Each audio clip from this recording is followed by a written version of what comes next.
সম্মানিত মুসল্লিয়ানে কেরাম, আল্লাহ রাব্বুল আলামিনের দরবারে কোটি কোটি শুকরিয়া যে মহান রাব্বুল আলামিন আমাদেরকে আজকে পবিত্র জুমআর দিনে সলাতুল জুমআ আদায় এবং খুতবাতুল জুমআ শোনার উদ্দেশ্যে রাজশাহী শহরে অবস্থিত বাইতুল হামদ জামে মসজিদে আল্লাহ পাক আমাদেরকে উপস্থিত হয়ে জুমআর খুতবা পেশ করার এবং শোনার তৌফিক দিয়েছেন। সে মহান রব্বুল আলামিনের শুকর আদায় করি, সকলে বলি আলহামদুলিল্লাহ। সম্মানিত ভাই ও বোনেরা, আজকের খুতবায় যে বিষয়টি আমরা সংক্ষেপে আলোচনা করার চেষ্টা করব ইনশাআল্লাহ, বিষয়টি হলো খাসাইসু মানহাজে আহলুল হাদিস, অর্থাৎ আহলুল হাদিস এই মানহাজের বৈশিষ্ট্য কি, মানে একজন আহলুল হাদিস তিনি কেন আহলুল হাদিস, এই বিষয়টি জানা একজন মুসলিমের খুবই জরুরি, খুবই গুরুত্বপূর্ণ। এই বিষয়টি না জানার কারণে আমরা সমাজে দুই ধরনের মানুষ দেখতে পাই।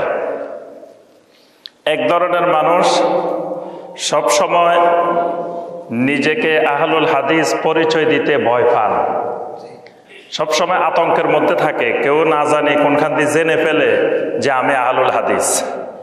এজন্য মানে সবসময় এক ভয়ের মধ্যে থাকে, কেউ নাকি জেনে ফেলায় নাকি আবার আমি আহলুল হাদিস, মানে এই যাতে কেউ আহলুল হাদিস না জানতে পারে, মানে তিনি ভয়ের মধ্যে আছেন।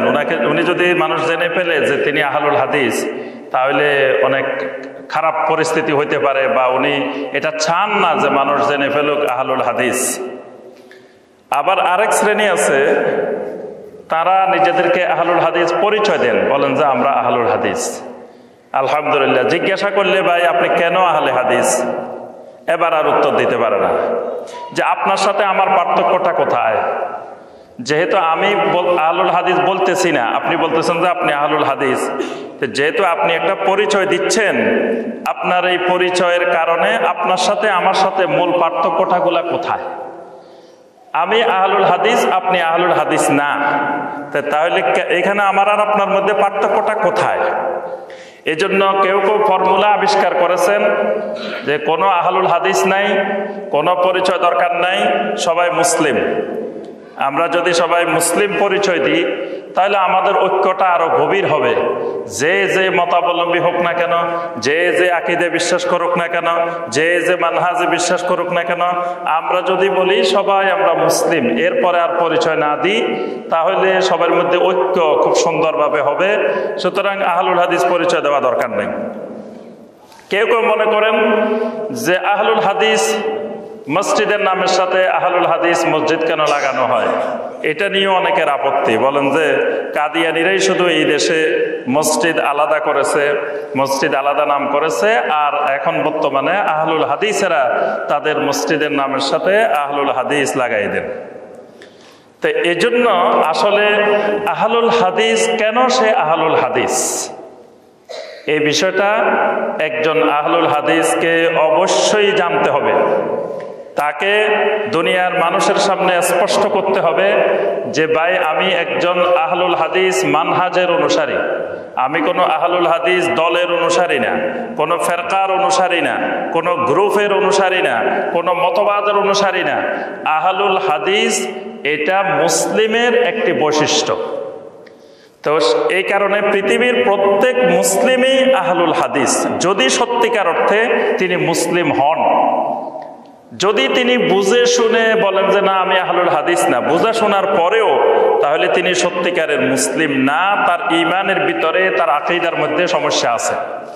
আর না বুঝে যদি জাহালতের কারণে, অনেকে মনে করে আহলে হাদিস একটা দলের নাম, তা আমি যেহেতু এই দল করি না সুতরাং আমি আহলে হাদিস না, এরকমও অনেকে মনে করে। তা আসলে আহলুল হাদিস এটা পৃথিবীতে কোনো দল, কোনো সম্প্রদায়, কোনো গ্রুপ, কোনো ফেরকার নাম আহলুল হাদিস নয়। আহলুল হাদিস এটা একজন মুসলিমের মৌলিক বৈশিষ্ট্য। তা এখন প্রশ্ন হলো যে আমরা আমাদের আকীদা কি, আমরা জিজ্ঞাসা করলে আমরা বলি যে আমাদের আকীদা হলো আহলুস সুন্নাহ ওয়াল জামাত। আমরা আহলে সুন্নাত ওয়াল জামাতের আকীদায় বিশ্বাস করি। তা আহলে সুন্নাত ওয়াল জামাতের আকীদায় বিশ্বাস করলে তাহলে আমরা আহলে সুন্নাত ওয়াল জামাত পরিচয় দিলেই তো হয়। আবার আহলে হাদিস পরিচয় দেওয়ার দরকারটা কি?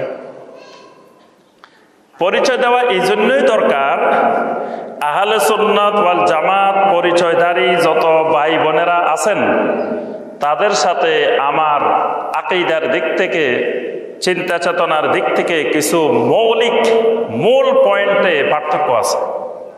এই পার্থক্য থাকার কারণে উনিও যদি বলে আহলে সুন্নাত ওয়াল জামাত, আমিও আহলে সুন্নাত ওয়াল জামাত, তো মাঝখানে যে তার মাঝে আর আমার মাঝে যে পার্থক্যগুলো আছে এই পার্থক্যগুলো বোঝা যাবে না।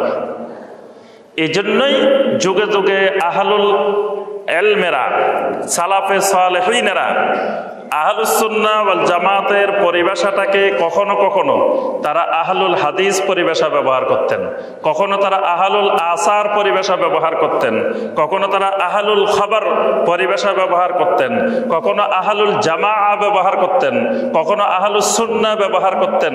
এইভাবে এই পরিভাষাগুলো তারা বিভিন্ন সময় ব্যবহার করতেন। কেন ব্যবহার করতেন? যে যখন আমি বলবো আহলুল হাদিস, তখন বোঝা যাবে যে আমিও আহলুস সুন্নাহ ওয়াল জামাতের এই ভিতরে, তবে আহলুস সুন্নাহ ওয়াল জামাতের দাবিদারের অন্যদের সাথে আমার কিছু মৌলিক আকীদায় মূল পয়েন্টে পার্থক্য আছে। এই আমি আজকের খুতবায় সংক্ষেপে তুলে ধরার চেষ্টা করব এই মৌলিক পার্থক্যগুলো কোথায়, কোন পয়েন্টে আমার সাথে আরেকজন আহলুস সুন্নাহ ওয়াল জামাতের সাথে পার্থক্য। তিনি আহলে হাদিস হইল না, আমি আহলে হাদিস হইলাম, কি কারণে, কোন পয়েন্টে? এই মূল পয়েন্টগুলো জেনে রাখলে আমাদের জন্য সুবিধা হবে এবং এই পথে চলা, তাওহীদের উপরে চলা, সুন্নতের উপরে চলা, বিশুদ্ধ আকীদা এবং মানহাজের উপরে চলা সহজ হবে। আর এগুলো জানা না থাকলে আজকে আমি দেখি অনেক জায়গায় আহলুল হাদিস এলাকা, আহলুল হাদিস মানে বংশধর, কিন্তু তারাও কেমন যেন একটা হীনমন্যতায় ভুগে, তারাও নিজেদেরকে আহলুল হাদিস পরিচয় দিতে চায় না, রাজি হয় না, তারাও হীনমন্যতায় ভুগতেছে। কারণ হয়েছে সে জানা না সে কেন আহলে হাদিস। সে মনে করে আমিও বেনামাজি আর ও বেনামাজি, তো দুইজনে বেনামাজি, আর আহলে হাদিস আর হানাফি বা অমুক কি, সব তো একই। আমিও নামাজ পড়ি না, সেও নামাজ পড়ে না, আমিও কোনো আকীদার কিচ্ছু জানি না, সেও কিছু জানে না, তা আমরা তো একই, আবার আমি আহলুল হাদিস হইলাম কেমনে? এই জন্য দেখা যায় অনেক এলাকায় নৈতিক অবক্ষয় এমন পর্যায়ে গেছে যে আহলুল হাদিস পরিচয় দিতে চায় না, লজ্জাবোধ করে, এবং আহলুল হাদিস আলেমদেরকে তারা মহব্বত করে না। এরকম এলাকাও আমি দেখছি যে আহলুল হাদিস আলেমদেরকে, ওলামায়ে কেরামদেরকে তারা মহব্বত করে না, তারা দেখা যায় বেদাতি আলেমদেরকে মহব্বত করে। এটা থেকে আরো অবাক লাগছে। এর মূল কারণ তারা কেন আহলুল হাদিস, তাদের পূর্বপুরুষেরা কেন আহলুল হাদিস পরিভাষা ব্যবহার করছেন এই সম্পর্কে তার জ্ঞান নাই, তার ইলম নাই। এই জন্য সে বুঝতে পারতেছে না যে আহলুল হাদিসটা কি জিনিস। তা আমরা সংক্ষেপে 9টা পয়েন্ট আলোচনা করব। এটার অনেকগুলো পয়েন্ট আছে, তা আমি গবেষণা করে দেখেছি 9টা পয়েন্ট হলো সবচাইতে মৌলিক পয়েন্ট। এই মূল পয়েন্টগুলো যুগে যুগে সালাফে সালেহিনেরা উল্লেখ করেছেন। বিশেষ করে শাইখুল ইসলাম ইমাম ইবনে তাইমিয়া রাহিমাহুল্লাহ এবং ইমাম ইবনুল কাইয়িম রাহিমাহুল্লাহ, তারা এই পয়েন্টগুলো, আমি যে পয়েন্টগুলো আলোচনা করব এই পয়েন্টগুলো তারা উল্লেখ করেছেন যে একজন প্রকৃত আহলুল হাদিস মানহাজের অধিকারী ব্যক্তির মৌলিক আকীদার মধ্যে, তার মানহাজের মধ্যে এই 9টি বৈশিষ্ট্য ফুটে উঠবে। এই 9টি বৈশিষ্ট্য তাকে অন্যদের থেকে আলাদা করে দিবে। এই 9টা বৈশিষ্ট্য, 9টা পয়েন্ট আমরা একটা একটা করে আলোচনা করব। 1 নম্বরে যেটা, একজন আহলুল হাদিস তিনি আহলুস সুন্নাহ পরিভাষা ব্যবহার না করে আহলুল হাদিস পরিভাষা কেন ব্যবহার করেন?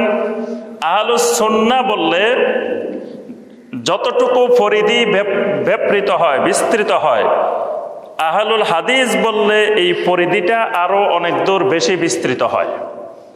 অর্থাৎ আহলুস সুন্নাহ বললে নবী সাল্লাল্লাহু আলাইহি ওয়াসাল্লামের জীবন আদর্শ, নবী সাল্লাল্লাহু আলাইহি সাল্লামের আকীদা, মানহাজ অনুসরণকারী, আমল অনুসরণকারী, এটাকে আহলুস সুন্নাহ বোঝানো হয়। এখন দেখা গেছে এই আহলুস সুন্নাহ ওয়াল জামাতের মধ্যে বিশাল সংখ্যক একটা গ্রুপ আছে, অনেকগুলো গ্রুপ আছে, অনেকগুলো মতবাদ আছে, যারা বলে যে আমরা কোরআন মানি, হাদিস মানি না। যারা বলে আমরা কোরআন মানি, হাদিস মানি না, হাদিস অস্বীকার করে। আবার আরেকটা শ্রেণী আছে, তারা বলে আমরা সব হাদিস মানি জাল হাদিসও মানি, দঈফ হাদিসও মানি, যত রকমের হাদিস আছে সব আমার রাসূলের হাদিস। আমার রাসূলকে দঈফ নাকি? আমার রাসূল দুর্বল নাকি? তা আমার রাসূলের হাদিস দুর্বল হবে কেন? আমার রাসূল জাল নাকি? আমার রাসূল সত্য রাসূল, আমার রাসূল জাল রাসূল না। আমার রাসূলের হাদিসও জাল হতে পারে না। এই ধরনের জাহেলও বাংলাদেশে আছে। তা এখন তারে যদি জিজ্ঞাসা করেন, ভাই আপনি কোন আকীদায় বিশ্বাস করেন, সে বলবে যে আমি আহলুস সুন্নাত ওয়াল জামাত। তাহলে সেও আহলুস সুন্নাত ওয়াল জামাত, আমিও আহলুস সুন্নাত ওয়াল জামাত। কিন্তু আমার মাঝে আর তার মাঝে মৌলিক পার্থক্যটা হলো, আমি আহলুল হাদিস মানে আহলুল কোরআনে ওয়াস সুন্নাহ।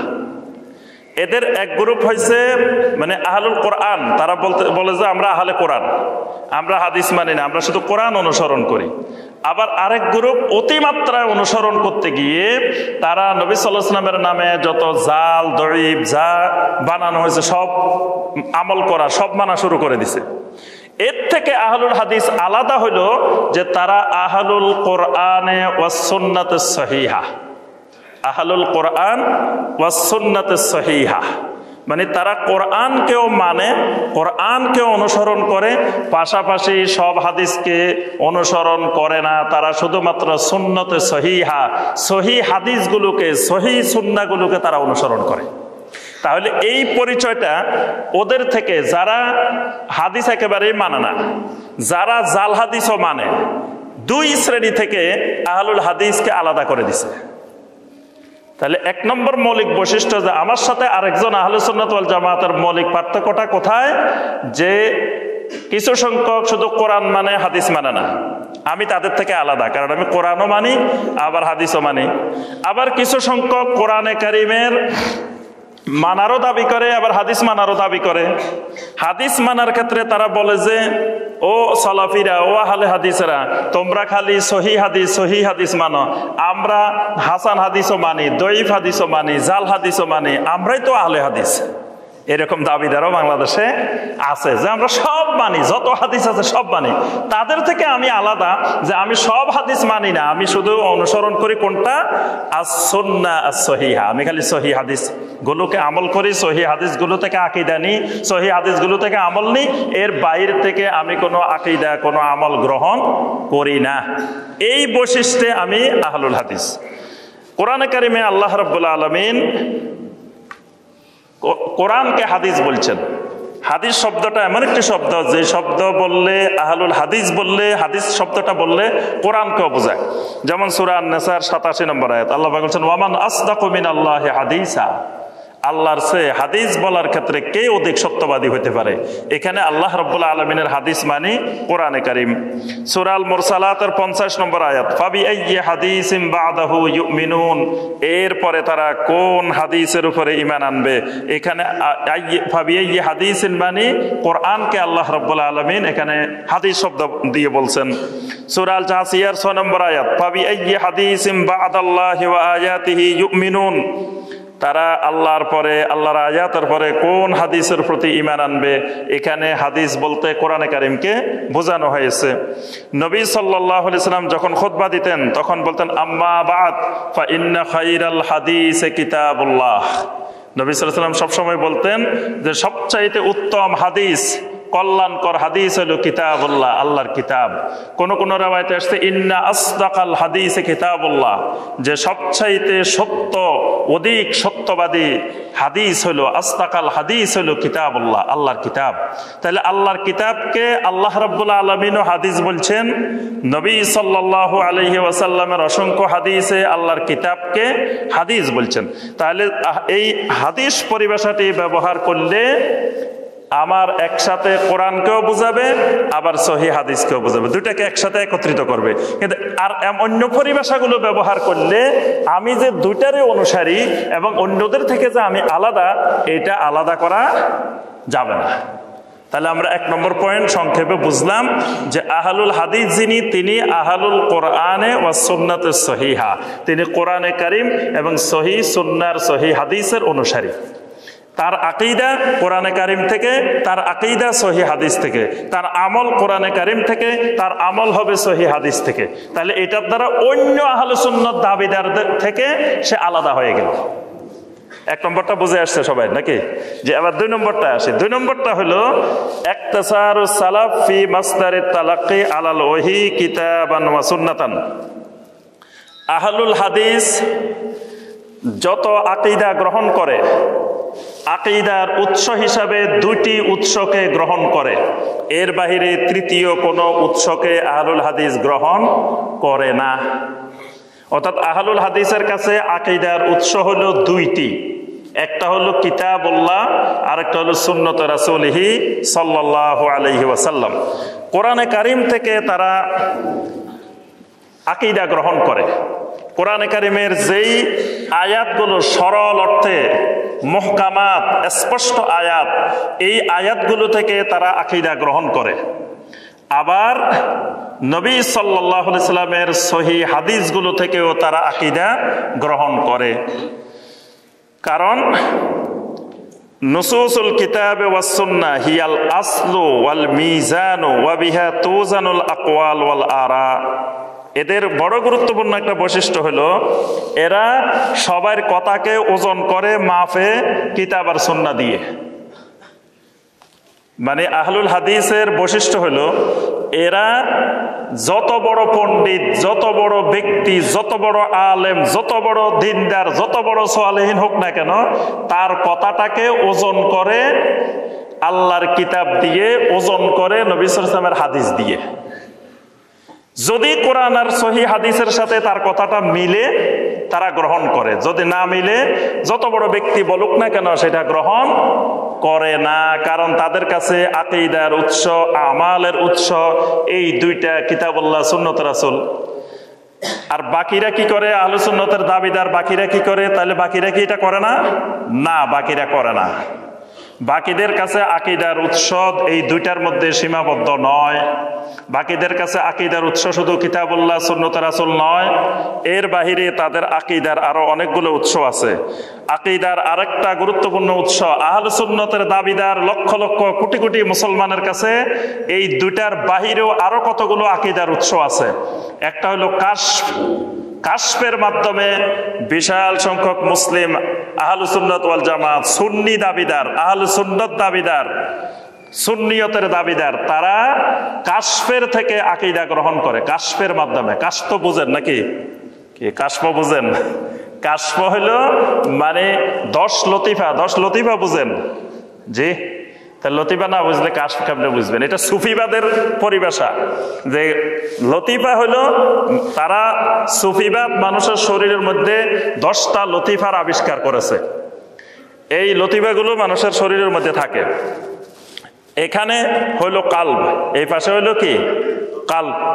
কালবের এটা হলো বাম পাশে, আর এ পাশে হলো রূহ, এই পাশে হলো রূহ। তাহলে কালব একটা, রূহ একটা, তারপরে আছে খফি, তারপরে আছে আখফা, এইরকম 10টা লতিফা আছে। আমরা ওই লতিফার আলোচনা এখন যাব না। তো এই লতিফাগুলো যখন একজন মুরিদ তার পীরের কাছে যখন আত্মসমর্পণ করে, বায়াত হবে, তার পীরের জন্য, শায়েখের জন্য যখন পানা হয়ে যাবে, তখন শায়েখ তাকে এই 10টা লতিফা কেন্দ্রিক জিকির আজকার কিছু আমল তাকে দিবে। এই আমলগুলো করতে করতে করতে করতে এক সময় তার এই 10টা লতিফা জারি হয়ে যাবে, চালু হয়ে যাবে। চালু হয়ে গেলে সে ঘুমাই থাকবে, ঘুমের মধ্যেও জিকির চলবে। সে হাঁটতে থাকবে, হাঁটার মধ্যেও জিকির চলবে। সে যেখানে যে অবস্থায় থাকুক কেন, সে বাথরুমে আছে তখনও জিকির চলতে থাকবে। মানে সে মুখে জিকির করা লাগবে না, তার 10 লতিফার ভিতরে কি জিকির চলতে থাকবে। এই জিকির যখন চলতে থাকবে, এই 10টা যখন চালু হবে, তখন সে ফিরে কামেল। 9টা চালু হইলেও সে কামেল না, সে নাকাস, সে অসম্পূর্ণ। যখন এই 10টা চালু হয়ে যাবে, তখন সে হবে কি পীরে কামেল। এখন এই 10টা যখন চালু হয়ে যাবে, এই 10টার সাথে কয়েকশো আকীদা সম্পৃক্ত আছে। মানে এটা না বুঝলে বাতিল আকীদার উৎস আপনি খুঁজে পাবেন না। বাতিল আকীদার উৎসগুলো হলো এই জায়গায়। আচ্ছা, তো এখন এই যিনি 10টা লতিফা যার চালু হয়ে যাবে, জারি হয়ে যাবে, উনি এবার তার ভিতরে কাশফ খুলে যাবে। মানে তার ভিতরে কাশফ খুলে গেছে। এখন উনি অন্যদের কানেকশন হলো কিতাব আর সুন্নতের সাথে, আহলুল হাদিসের কানেকশন হলো আল্লাহর কিতাব আর সুন্নত। আর তারা বলে যে হাদিস হলো মাইয়াত আর মাইয়াত, হাদিস যিনি বর্ণনা করছে উনিও মরে গেছে, যার থেকে যে শুনছে সেও মরে গেছে, সব মরা মানুষের সিরিয়াল। কিন্তু তাদের কাশফ হলো জিন্দা মানুষের সিরিয়াল। কাশফের জন্য ওই আপনার মাইয়াত থেকে মাইয়াত ওই সনদের দিকে যাওয়া লাগবে না। আপনার এখন কিছু দরকার, এখন কোনো প্রয়োজন দেখা দিছে, সরাসরি আল্লাহর সাথে আপনার কানেকশন। নাউজুবিল্লাহ, আল্লাহ আপনাকে এখন অন্তরের ভিতরে এটা ঢেলে দিবে। এটাকে তারা বলে এলমে লাদুন্নি। এই এলমে লাদুন্নি কোনো কোরআনেও পাওয়া যাবে না, হাদিসেও পাওয়া যাবে না, কোনো কিতাবের লাইনে পাওয়া যাবে না। এই এলমটা সরাসরি আল্লাহ থেকে তার কলবে চলে আসে। তো এইভাবে সে কাশফের মাধ্যমে অনেক কিছু জানতে পারে। নাউজুবিল্লাহ, এই কাশফের মাধ্যমে অসংখ্য আকীদা গ্রহণ করে। যারা গ্রহণ করে তারাও আহলুস সুন্নাত ওয়াল জামাত। তা আহলুল হাদিস ও আহলুস সুন্নাত ওয়াল জামাত পার্থক্য কোথায়? যে ও কাশফের মাধ্যমে আকীদা গ্রহণ করে, আহলুল হাদিস কাশফের মাধ্যমে আকীদা গ্রহণ করে না। তারপর এলহামের মাধ্যমে সে আকীদা গ্রহণ করে, আহলুল হাদিস এলহাম থেকে কোনো আকীদা গ্রহণ করে না। কারামত থেকে আকীদা গ্রহণ করে, আহলুল হাদিস কোনো কারামত বুজুর্গি থেকে আকীদা গ্রহণ করে না। স্বপ্নের মাধ্যমে অনেক আকীদা গ্রহণ করে, আহলুল হাদিস স্বপ্ন থেকে কোনো আকীদা গ্রহণ করে না। যেমন স্বপ্নে জানাই দেওয়া হয়েছে যে 6টা জিনিসের উপরে চলিলে আল্লাহর দ্বীনের উপরে চলা সহজ হয়ে যায়। এটা কে জানাইছে? আল্লাহ রাসূল সাল্লাল্লাহু আলাইহি সাল্লাম নাকি স্বপ্ন যুগে তাকে জানাইছেন। তাই স্বপ্নে জানাইছে বা স্বপ্নের উপরে ভিত্তি করে 6টা উসুল নির্ধারণ করা হয়ে গেছে। তাহলে এখানে এই যে 6টা উসুল নির্ধারণ করা কিসের উপরে ভিত্তি করে? স্বপ্নের উপরে। কোন হাদিসে সহিহ দঈফ জাল কোনো হাদিসে কোনো জায়গায় আসে নাই যে এই 6টা জিনিসের উপরে আমল করিলে আল্লাহর দ্বীনের উপরে চলা সহজ হয়ে যায়। এই কথা কিন্তু কোথাও কোনো হাদিসে পাইবেন না। তাই অথচ এটার উপরে লক্ষ লক্ষ মানুষ দ্বীনের মেহনত করতেছে। এই যে মেহনতের ভিত্তি, মেহনতের আপনার ফাউন্ডেশন কিসের উপরে? স্বপ্নের উপরে। আর আহলুল হাদিস এই স্বপ্নকে ফাউন্ডেশন হিসেবে আকীদা হিসেবে গ্রহণ করে না। এটা আহলুল হাদিসের সাথে অন্য আহলুস সুন্নাত ওয়াল জামাতের মৌলিক পার্থক্য। তারপরে ফালসাফা, কোন দর্শন, কোন গ্রিক দর্শন, কোন যোগী দর্শন, কোন খ্রিস্টবাদের দর্শন, কোন ইহুদিবাদের দর্শন, কোন ধরনের ফিলোসফি থেকে আহলুল হাদিস কোন আকীদা গ্রহণ করে না। রুহানিয়ত থেকে আহলুস সুন্নাহ ওয়াল জামাতের দাবিদার অসংখ্য মানুষ অসংখ্য আকীদা গ্রহণ করে। আহলুল হাদিস রুহানিয়ত থেকে কোনো আকীদা গ্রহণ করে না। তাহলে এই জায়গায় মৌলিক পার্থক্য আবার বুঝে আসছে যে অন্যান্য আহলুস সুন্নাত ওয়াল জামাত, অন্যান্য সুন্নিয়তের দাবিদার, আমিও সুন্নিয়তের দাবিদার, আমরাও আহলুস সুন্নাত ওয়াল জামাত। কিন্তু পার্থক্যটা কেন আহলুল হাদিস পরিভাষাটা আসছে যে উনি সুন্নিয়তের দাবি করে, উনি এই কাশফ থেকে, এলহাম থেকে, এই সব ফালসাফা থেকে, এগুলো থেকে আকীদা গ্রহণ করে, আমি গ্রহণ করি না। আমার আকীদার ভিত্তি হলো কিতাবুল্লাহ আর নবী সাল্লাল্লাহু আলাইহি ওয়াসাল্লামের সুন্নতে সহিহা। সুবহানাল্লাহ। আল্লাহ পাক কোরআনে কারীমের মধ্যে বলছেন সূরা আন-নাসার 59 নম্বর আয়াত, ইয়া আইয়ুহাল্লাযীনা আমানু আতিউল্লাহা ওয়া আতিউর রাসূল ওয়া উলিল আমরি মিনকুম ফাইন তানাযাতুম ফি শাইইন ফারুদ্দুহু ইলাল্লাহি ওয়ার রাসূল ইন কুনতুম তুমিনুনা বিল্লাহি ওয়াল ইয়াউমিল আখির যালিকা খায়রুন ওয়া আহসানু তা'বীলা। আল্লাহ পাক এখানে স্পষ্ট করেছেন যে হে মুমিনগণ, তোমরা আল্লাহর আনুগত্য করো, রাসূলের আনুগত্য করো, তোমাদের মধ্যে যারা উলিল আমর তাদেরও আনুগত্য করো। তবে উলিল আমরের আনুগত্যের মধ্যে যদি কোনো ধরনের বৈপরীত্য লক্ষ্য করা যায় তাহলে ফারুদ্দুহু ইলাল্লাহি ওয়ার রাসূল, তোমরা আল্লাহ এবং রাসূলের দিকে ফিরে আসো। ইন কুনতুম তুমিনুনা বিল্লাহি ওয়াল ইয়াউমিল আখির, যদি আসলে সত্যিকার অর্থে তোমরা আল্লাহ এবং আখিরাতের প্রতি ঈমানদার হও। তাহলে প্রকৃত ঈমানদারের বৈশিষ্ট্য হলো তারা উলিল আমরকে দলিল মনে করে না, দলিল মনে করে কিতাব আর সুন্নাতকে। দেখবেন আহলে সুন্নাত ওয়াল জামাতের দাবিদার বিশাল সংখ্যক ভাইয়েরা আছেন, তারা বলেন যে মিয়া এত বড় আলেম বলছে আবার দলিল কিসের? হ্যাঁ, উনি তো দলিল। আশরাফ আলী থানভী বলছে তুমি আবার দলিল চাও, তোমার তো বাঁশ দিয়ে পিটানো দরকার, কারণ আশরাফ আলী থানভী তো দলিল। তারপরে এত বড় বুজুর্গ, এত বড় আলেম উনি বলছে, আনোয়ার শাহ কাশ্মীরি বলছে তারপরে ইমাম গাজ্জালি বলছে উনি তো দলিল, আবার ওনার কাছে দলিল চাইতে হবে কেন? কিন্তু আহলুল হাদিস এইরকম যত বড় মাপের যত বড় ব্যক্তি হোক না কেন তাকে দলিল মনে করে না, দলিল মনে করে কাকে? কিতাবুল্লাহ আর সুন্নতে সহিহা। এই জায়গায় আহলুস সুন্নাত ওয়াল জামাতের দাবিদার অন্যদের সাথে আহলুল হাদিসের মৌলিক পার্থক্য বুঝে আসছে। এবার জি, এবার আসি আমরা 3 নম্বর নীতিমালা, 2টা গেছে, 3 নম্বর নীতিমালা। 3 নম্বর হলো আদমুল খুদ ফি ইলমিল কালাম ওয়াল ফালসাফা ওয়াত তাসাউফ। আহলুল হাদিস দ্বীন বোঝার জন্য, আকীদা বোঝার জন্য কখনো ইলমুল কালাম তালাশ করে না। ইলমুল কালাম কি? আকীদার নামে পরবর্তীতে যুক্তির মাধ্যমে, মান্তিকের মাধ্যমে, যুক্তিবিদ্যার মাধ্যমে পরবর্তীতে অনেক আকীদার উৎস, আকীদার বই রচনা করা হয়েছে। ইলমুল কালামের বিশাল জগৎ। আমাদের দেশে মাদ্রাসাগুলোতে আকীদার কিতাব পড়ায় না, পড়ায় ইলমুল কালামের কিতাব, কালাম শাস্ত্রের কিতাব। আহলুল হাদিস কালাম শাস্ত্রের উপরে ভর করে না, কালাম শাস্ত্রকে আকীদা মনে করে না, কালাম শাস্ত্র যুক্তিতর্কের মাধ্যমে আকীদা সাব্যস্ত করাকে আহলুল হাদিস বিশ্বাস করে না। আহলুল হাদিস সরল অর্থে, প্রকৃত অর্থে, আক্ষরিক অর্থে, মুহকামাত আয়াতে কোরআনে কারিমে যেটা আকীদা হিসেবে এসেছে এবং নবী সাল্লাল্লাহু আলাইহি সাল্লামের সহিহ হাদিসে যেটা স্পষ্ট আকারে এসেছে এটাকে আকীদা মনে করে। কখনো আকীদা খোঁজার জন্য ইলমুল কালামের আশ্রয় নেয় না, তারপরে ফিলোসফির আশ্রয় নেয় না, কোন তাসাউফের আশ্রয় নেয় না, বরং তারা আলা মাহফিল কিতাব ওয়াস সুন্নাহ, তারা আকীদা বোঝার জন্য কিতাব আর সুন্নাহর আশ্রয় গ্রহণ করে।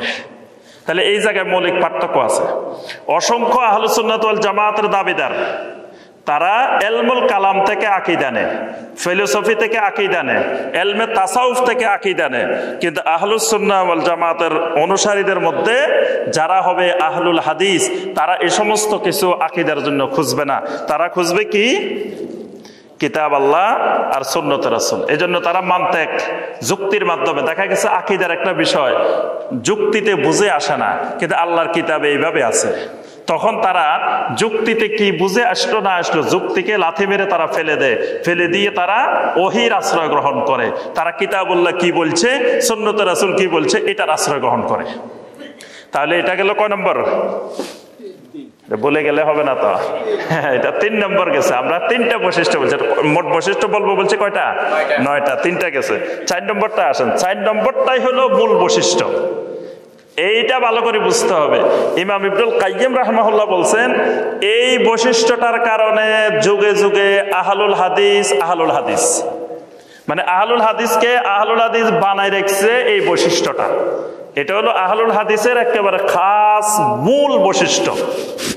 কিন্তু এই বৈশিষ্ট্য দেখবেন আজকে আহলুল হাদিস অনেক ভাই বোন জানে না, ভুলে গেছে কেন তিনি আহলুল হাদিস। এই বৈশিষ্ট্যটা হলো হুজ্জিয়াতুস সুন্নাহ ফিল আকীদা ওয়া মিন যালিকা খাবরুল আহাদ। এটা হলো খবরে ওয়াহিদ দলিল হিসাবে, হুজ্জত হিসাবে গ্রহণ হবে।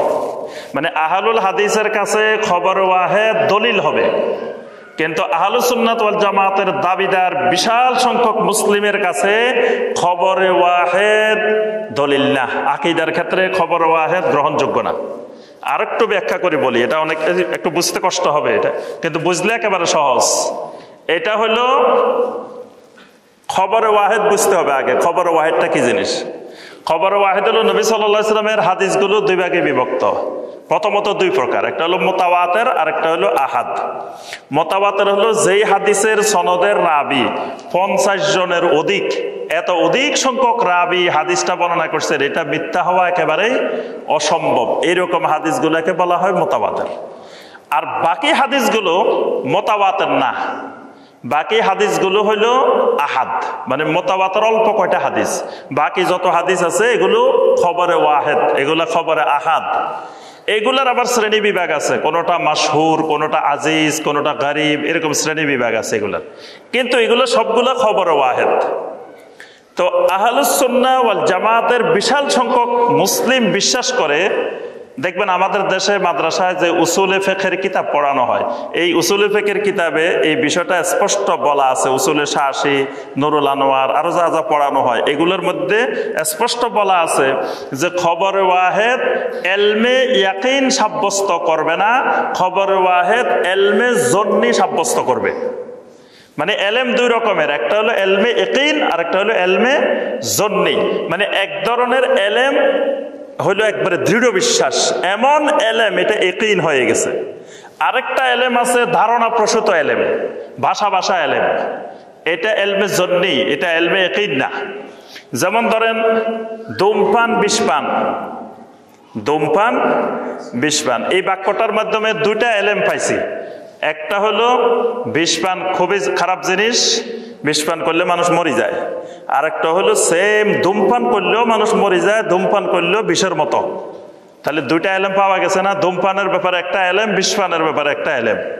এখন বিষপান এটা যদি আমরা কোনো একজন লোককে বিনা পয়সায় বলি যে ভাই ধরেন আমি এক চামচ বিষ কিনে দিব, আপনি কোনো টাকাও লাগবে না, কিচ্ছু লাগবে না, আপনি খালি খাইবেন, আর এটা তো ভালো না খারাপ, এটা কি জিনিস একবার তো পরীক্ষা করা দরকার।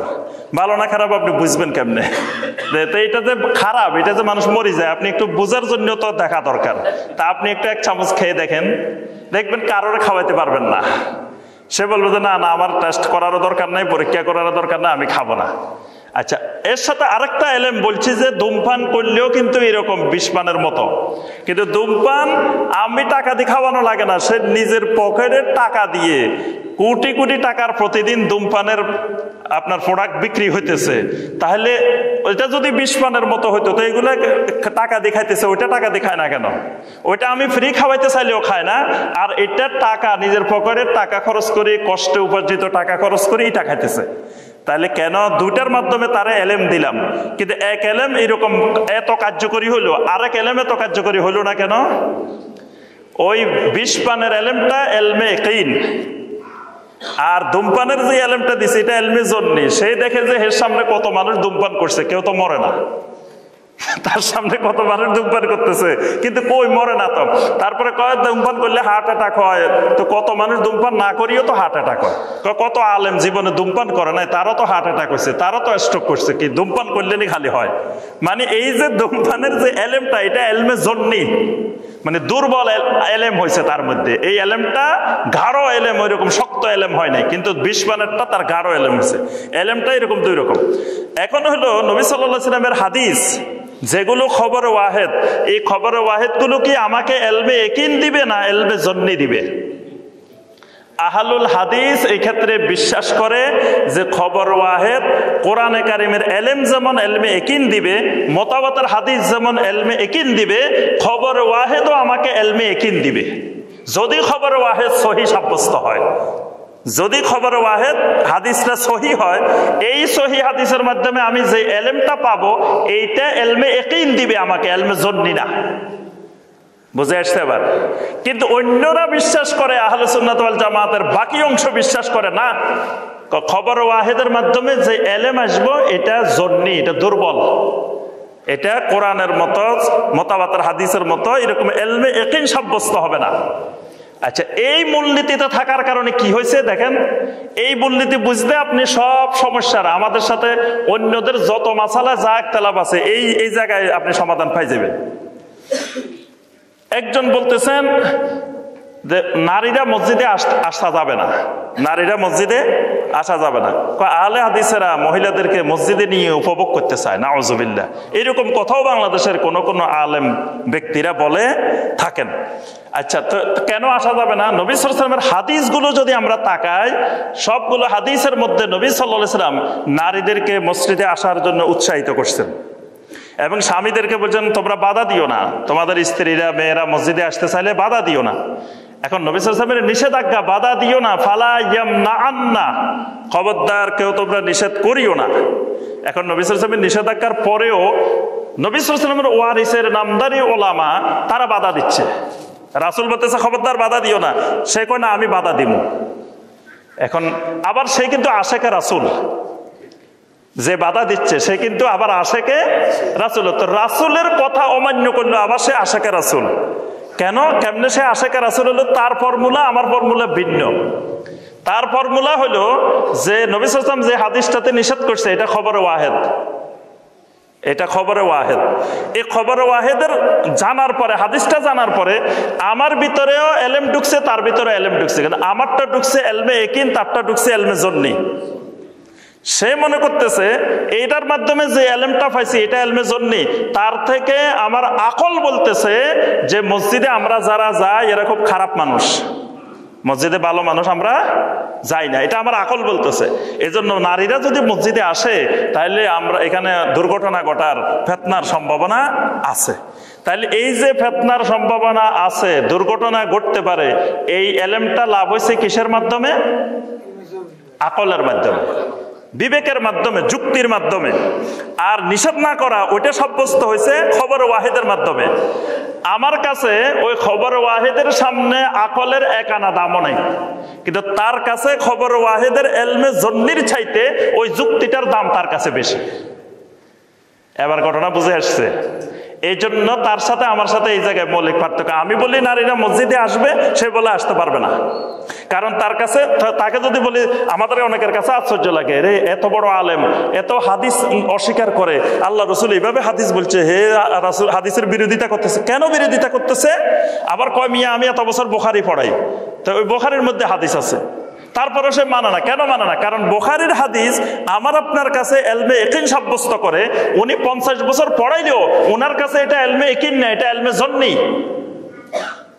এজন্য ওনার কাছে বুখারীর হাদিসের চাইতে যুক্তি বেশি প্রাধান্য পাবে। মসজিদে আসার পরে নবী সাল্লাল্লাহু আলাইহি ওয়াসাল্লাম বলতেছেন, ইজা দাখালা আহাদুকুমুল মসজিদ ফালা ইয়াজলিস, মসজিদে যখনই ঢুকবে খবরদার বসিও না, হাত্তা ইউসাল্লিয়া রাকাতাইন, যতক্ষণ না 2 রাকাত সালাত আদায় করবা। এটা হলো খবরে ওয়াহিদ।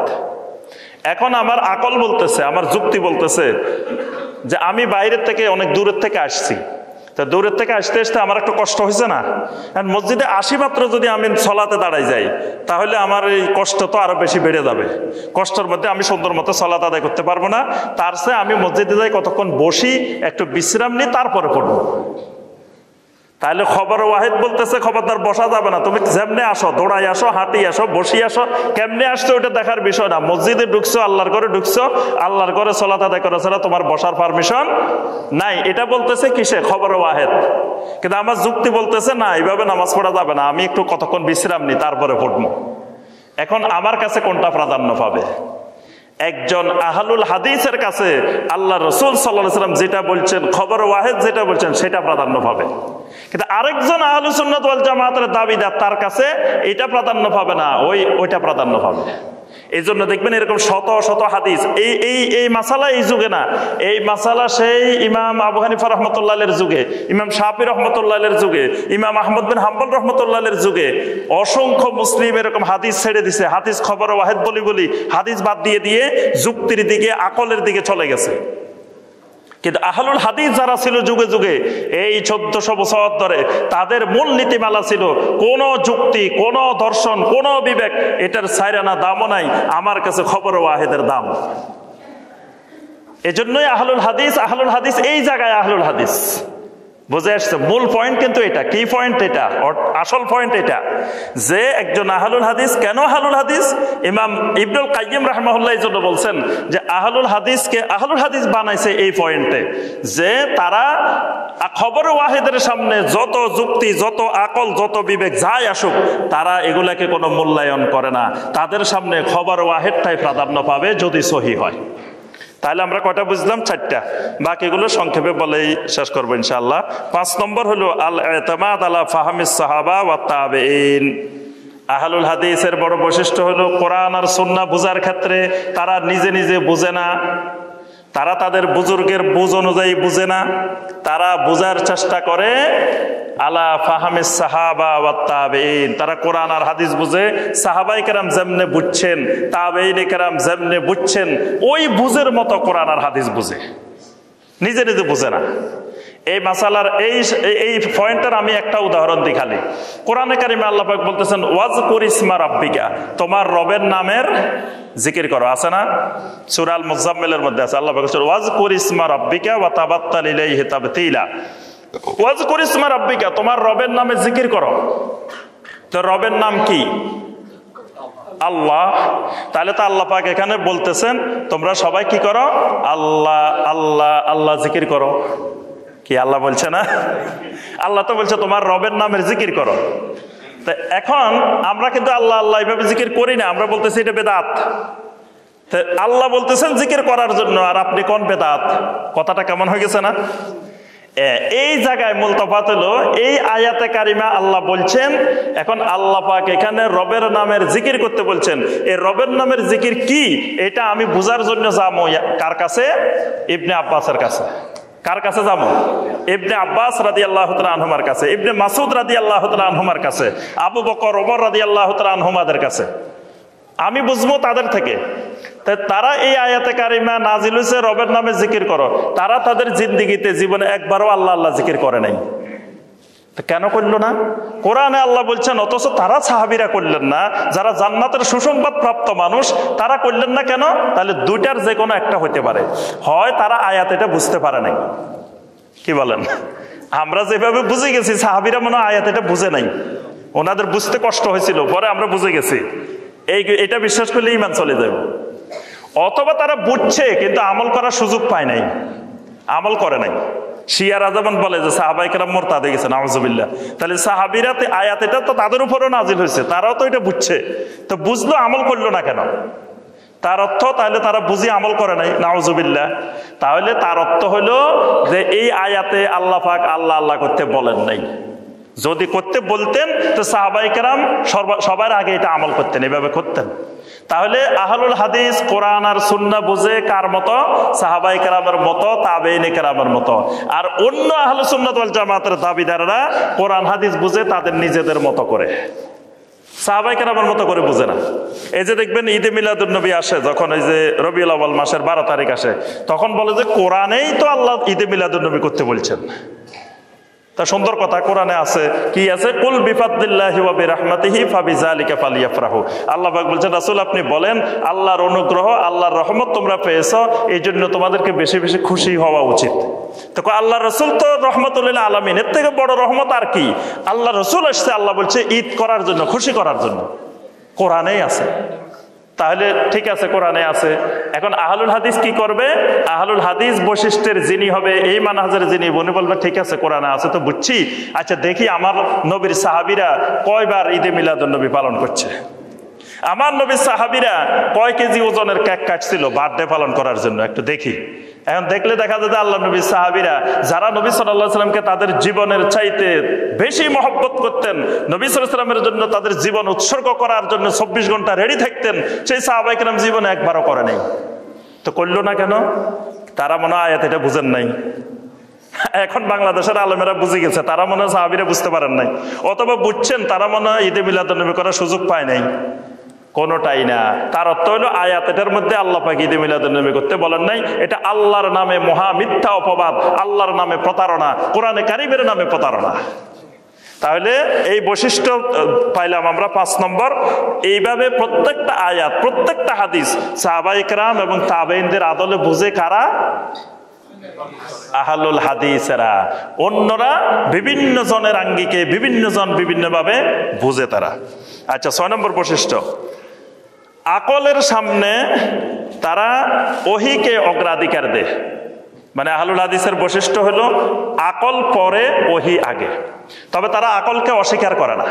আহলুল হাদিস আকলকে অস্বীকার করে না, আকলকে স্বীকার করে। তবে আকলকে কিরকম স্বীকার করে? যেমন আমার চোখের মধ্যে আলো আছে, আছে না? আমরা চোখে দেখি না। এখন দেখা গেছে রাত্রির অন্ধকার, তো অন্ধকারে কিছু দেখি না কেন? আমার চোখ তো ঠিক আছে। কি বলেন? চোখের সব ঠিক আছে না? এখন লাইট নেই, কিচ্ছু নাই, অন্ধকার, এখন সামনে কিছু দেখি না, তা আমার চোখের আলো কই গেছে? চোখের আলো সব পরিপূর্ণ ঠিক আছে, কিন্তু চোখের আলোটা বিকশিত হওয়ার জন্য একটা বাল্বের আলো বা সূর্যের আলো বা চন্দ্রের আলো আমার এই চোখের সামনে দেওয়া লাগে, দিলে তারপরে এটা আর ওইটা দুইটা মিলে তখন কাজটা খুব সুন্দরভাবে আগায়। তাহলে সূর্যের আলো এক দিয়ে দিলাম, লাইট 100টা দিয়ে দিলাম, কিন্তু আমার চোখের পাওয়ার নাই, কাজ হবে। অন্ধ লোকের সামনে যদি একবারে লাইট 100টা দিয়ে দিই তাও কাজ হবে? হবে না। আহলুল হাদিস আকলকে মানে, তবে আকল হবে বাল্বের মতো। কোরআন আর হাদিস হলো চোখ, কোরআন আর হাদিস হলো আহলুল হাদিসের কাছে চোখ। চোখের সহযোগিতার জন্য তারা ওই বাল্বের আলো, বাতির আলো, মোমবাতির আলো, লাইটের আলো, এটাকে সহযোগিতার জন্য ব্যবহার করে, কিন্তু মূল আলো হলো তাদের চোখ, চোখের মধ্যে। এই জন্য আহলুল হাদিসের মূল উৎস কোরআন আর সুন্নাহ, কিন্তু কোরআন আর সুন্নাহকে বোঝার ক্ষেত্রে তারা আকলকে ব্যবহার করে। কিন্তু কোন জায়গায় দেখা গেল কোরআন হাদিসের কিছু আকলের সাথে মিলতেছে না, আকল বলে একরকম, কোরআন হাদিস বলে একরকম। যেমন অজু করছে, অজু করার পরে ওটের গোশত খাইছে, গরুর গোশত খাইছে, অজু ভাঙ্গে নাই, ওটের গোশত খাইছে, কি হয়েছে? অজু ভাঙছে। তো এটার তো বুঝে আসলো না, যুক্তিতে মিললো না। আপনার গরুর গোশতেও প্রেসার বাড়ে, ওটের গোশতেও তো প্রেসার বাড়ে নাকি? দুইটাই তো হাই প্রেসার বাড়ে। হাই প্রেসারের রুগীকে বলে যে গরুও খাইবেন না, ওটারাও খাইবেন না। এখন ওটারটা খাইলে অজু ভাঙলো না, অজু ভাঙ্গি গেল, গরুরটা খাইলে অজু ভাঙলো না কেন? তাহলে বোঝা গেল এখানে যুক্তি মিলতেছে না। যুক্তি না মিলার পরে আহলুল হাদিস বলবে যে যুক্তি রাখো, যুক্তি ফেলে দাও, ওহী কি বলে, নবী সাল্লাল্লাহু আলাইহি ওয়াসাল্লামের হাদিস কি বলে, সহিহ হাদিস কি বলে। তাহলে তারা আকলের চাইতে সহিহ হাদিসকে, কোরআনকে অগ্রাধিকার দেয়। 7 নম্বর উসুলে আকলিয়া। উসুলে আকলিয়াকে তারা নসের উপরে মানে বিচারক মানে না। মানে আকলের এগুলোর অনেক বিস্তারিত ব্যাখ্যা আছে, আমি খালি মূল পয়েন্টগুলো আপনাদেরকে ধরাই দিলাম, একটু চোখ খুলে দিলাম, চোখ কান খুলে দিলাম পড়াশোনা করার জন্য। আহলুল হাদিসকে বসে থাকলে হবে না, আহলুল হাদিসকে লেখাপড়া করা লাগবে। আহলুল হাদিস আহলুল ইলম, এলেম নাই তা আহলুল হাদিস এবার মূর্খতার দিকে, অন্ধকারের দিকে চলে যাবে। এজন্য এলেম লাগবে, লেখাপড়া করতে হবে। লেখাপড়া করার জন্য একটু রাস্তাটা ধরাই দিতেছি, তো এই জন্য মূল পয়েন্টগুলো শুধু বলতেছি। তাইলে এখানে আকলের কিছু উসুল আছে, উসুলে আকলিয়া বলে এগুলাকে। এই আহলুল হাদিসেরা কোরআন হাদিসের উপরে কখনো উসুলে আকলিয়াকে প্রয়োগ করবে না, তারা বরং কোরআন হাদিসকে উসুলে আকলিয়ার উপরে প্রয়োগ করবে। কোরআন হাদিসের সাথে উসুলে আকলিয়া মিললে, আকলের নীতিমালা মিললে মিলবে, না মিললে এগুলা বাদ। এটা হলো 7 নম্বর উসুল। 8 নম্বর আল জামু বাইনা আতরাফিল আদিল্লা। কোরআন আর হাদিস বা হাদিসে হাদিসে বৈপরীত্য হতে পারে না। এরকম কোরআন বলতেছে একরকম, হাদিস বলতেছে একরকম, বা হাদিস এটা বলতেছে একরকম, আরেকটা বলতেছে আরেক রকম। এখন কি করব? এই ক্ষেত্রে আহলুল হাদিসের নীতিমালা হলো, আহলুল হাদিস বিশ্বাস করে কোরআনে আর হাদিসে কোনো বৈপরীত্য নাই, দুটাই ওহী, দুটো এক জায়গা থেকে আসছে, দুটার উৎস এক জায়গা, আল্লাহ সুবহানাহু ওয়া তাআলার কাছ থেকে আসছে। তা আল্লাহর কাছ থেকে, একই আল্লাহর কাছ থেকে যদি আসে তো বৈপরীত্য হবে কেন? বরং বৈপরীত্য নাই, আমার বুঝতে বৈপরীত্য হয়েছে। ওহির মধ্যে কোনো বৈপরীত্য নাই, হাদিসে হাদিসে কোনো বৈপরীত্য নাই, কোরআনে আর হাদিসে, সহিহ হাদিসেও কোনো বৈপরীত্য নাই। তা আমরা যে বাহ্যিকভাবে দেখি বৈপরীত্য, এই বৈপরীত্য হলো আমার আপনার বুঝতে বৈপরীত্য হয়েছে। আহলুল হাদিস এই ক্ষেত্রে সব হাদিসগুলোকে ইজতিহাদ করে, গবেষণা করে, এটার উপরে সমন্বয় করে, ওহির মাঝে সমন্বয় করে, কোনোটাকে বাদ দেয় না, কোনোটাকে অস্বীকার করে না, কিন্তু সবগুলোকে সমন্বয় করে। আর অন্য আহলে সুন্নাত ওয়াল জামাতের দাবিদাররা এই পয়েন্টে এসে তারা কি করে, যে বলে যে না, এখানে কোরআন আর হাদিসে বৈপরীত্য হয়েছে, হাদিস বাদ, কোরআন ধর্ম। আবার একজন বলে যে না, এখানে হাদিস দুইটা, তো হাদিস দুইটার মধ্যে এইটা আমাদের যুক্তিতে মিলে, এটা গ্রহণ করব। যেমন ধরেন একটা উদাহরণ বলি, যেমন ধরেন হাত বাঁধার হাদিস, হাতটা কোথায় বাঁধবেন সলাতের মধ্যে? তো কয়েকটা হাদিস পাওয়া গেছে না, যে নাভির নিচে, তারপরে আপনার বুকের উপরে, গলার নিচে, এরকম বিভিন্ন জায়গায় হাদিস আসছে। এখন আহলুল হাদিস চিন্তা করে যে এই হাদিসগুলো যে আসছে, তা রাসূল কি এক এক দিন এক এক রকম আদায় করছে? কি আল্লাহ রসুল কি এক এক দিন এক এক রকম করছে না? এত ভিন্ন ভিন্ন ভাবে হাদিস আসলো কেন?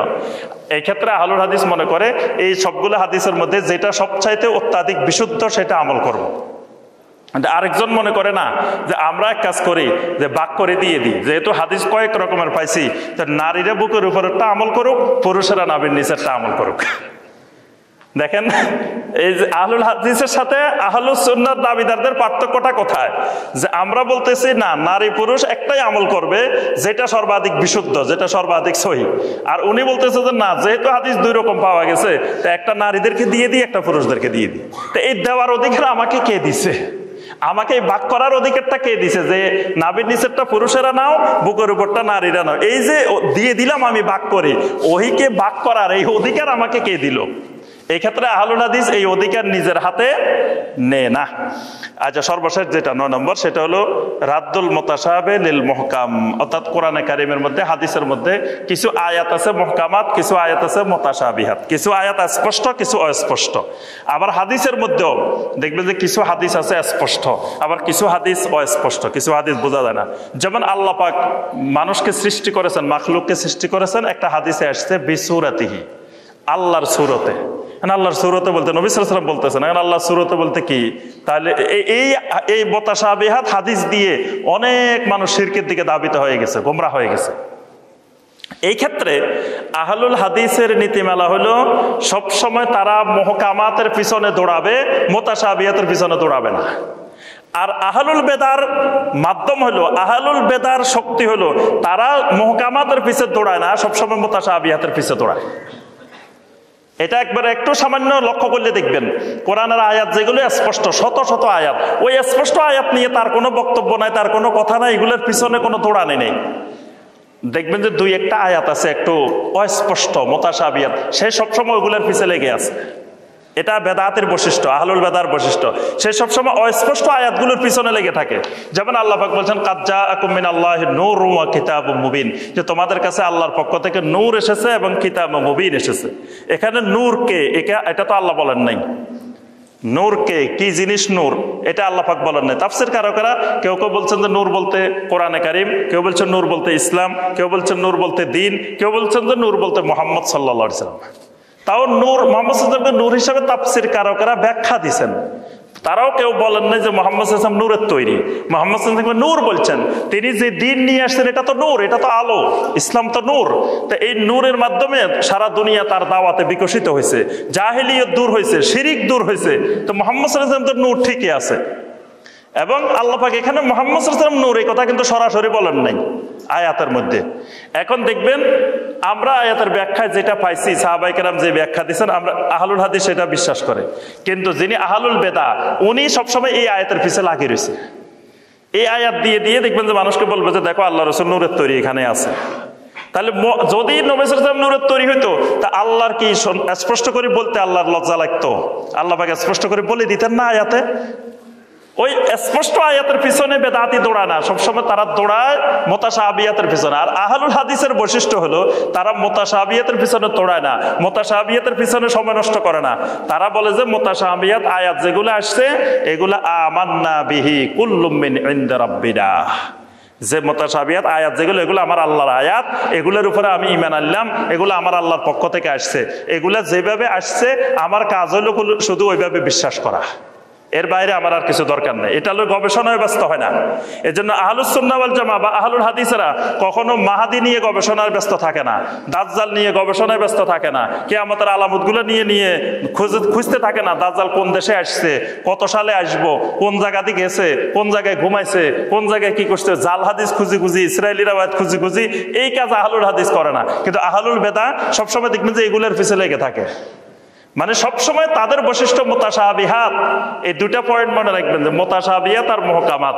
আহলুল হাদিস মুহকামাতের পিছনে সবসময় থাকে, মুতাশাবিহাতের উপরে ঈমান আনে। আর আহলুল বেদা মুতাশাবিহাতের পিছে দৌড়ায়, কারণ তার বেদাতের মূল পুঁজি হলো মুতাশাবিহাত। কারণ মুতাশাবিহাতকে তো সে নিজের মন গড়া ব্যাখ্যা দিতে পারে, মুহকামাতকে তো ব্যাখ্যা দিতে পারে না। কথাটা বুঝে আসছে? যে আমি সংক্ষেপে এই 9টা পয়েন্ট ধরাই দিলাম। এইটা এক একটা পয়েন্টের উপরে এক একটা ধরেন সাগর, এক একটা নদী। এবার এটার উপরে ইনশাল্লাহ আপনারা পড়ালেখা করবেন এবং নিজে স্ট্রংলি বুঝবো আমরা কেন আমরা আহলুল হাদিস। আমাদের সন্তান সন্ততি পরবর্তী প্রজন্মকে বুঝাই দিয়ে যেতে হবে 9টা পয়েন্ট, যে আমরা এই কারণে আহলুল হাদিস। না হয় ওই প্রজন্ম হারিয়ে যাবে, ওই প্রজন্ম কবে যে আমাদের বাপ দাদারা মনে দল করতো আহলে হাদিস, এরকম একটা গ্রুপ ছিল মনে হয়। তো এরা তো তখন আর বুঝবে না, এরা কবে যে সবাই একই, ওই কবর পূজারি মাজার পূজারি এরা যেমন আমরাও তেমন, ওই সেরেককারী যেমন আমরাও তেমন মনে হয়, কোনো পার্থক্য নাই। কারণ সেটা পার্থক্যই বুঝে না। এই জন্য এই পার্থক্যগুলো নিজেরা যেমন বুঝতে হবে, নিজেদের পরিবার পরিজন অন্য ভাই বোনদেরকেও বুঝাইতে হবে। আল্লাহ রাব্বুল আলামিন আমাদের সবাইকে দ্বীনকে সঠিকভাবে জানার, দ্বীনের উপরে এবং এই ফিতনার যুগে সঠিক আকীদা এবং মানহাজের উপরে আল্লাহ পাক আমাদেরকে ইস্তেকামত থাকার তৌফিক দান করুন। نفعني الله وإياكم بالقرآن العظيم وبسنة رسوله الكريم صلى الله عليه وسلم أقول قولي هذا وأستغفر الله لي ولكم فاستغفروا إنه هو التواب الرحيم